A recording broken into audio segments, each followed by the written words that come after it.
আসসালামু আলাইকুম। আমি আসছি কিছু কথা নিয়ে আপনাদের মাঝখানে কিছু সতর্কবাণী নিয়ে।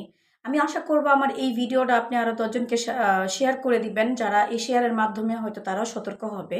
এখন আমাদের পরিস্থিতিটা খুব খারাপ বাংলাদেশে যারা আমরা আছি এখন বর্তমানে মা-বোনেরা এখন মেয়েদেরকে নিয়ে ধর্ষণ করা হচ্ছে, বাচ্চাদেরকে পাচার করা হচ্ছে, ছিনতাই, ডাকাতি এগুলো অল টাইম ঘটেই যাচ্ছে। তো আমরা কিছুদিন অন্তত একটু সেভে থাকি। যেমন আমরা অযথা বাইরে যাব না, সন্ধ্যার পরে আড্ডা চাট করব না, বা আমরা গহনা পরে বের হব না, হাতে অ্যান্ড্রয়েড সেট, দামি কোনো আইফোন এগুলো ব্যবহার করব না, বা বেশি মানিব্যাগে টাকা রাখবো না, ব্যাংকিং কার্ড এগুলো রাখবো না। একটু সতর্কভাবে আমরা সবাই থাকি।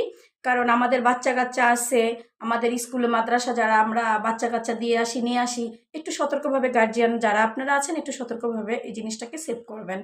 কারণ দেখা যাচ্ছে আমাদের অবস্থা এখন বর্তমানে খুবই খারাপ। আমরা এতটুকু সতর্ক থাকি, আরো ১০ জনকে আমরা এগুলো জানাই, শিখাই যে আমাদের যারা বাচ্চা আছে বা সন্ধ্যার পরে বা আমরা অল টাইম কোনো অপরিচিত মানুষের সাথে কথা বলবো না। অপরিচিত মানুষ ভিক্ষুক সেজে আসবে ভিক্ষা চাওয়ার জন্য, যেকোনো একটা হেল্প চাইবে, আপনাকে যে কিছু হাতে ধরিয়ে দিতে পারে।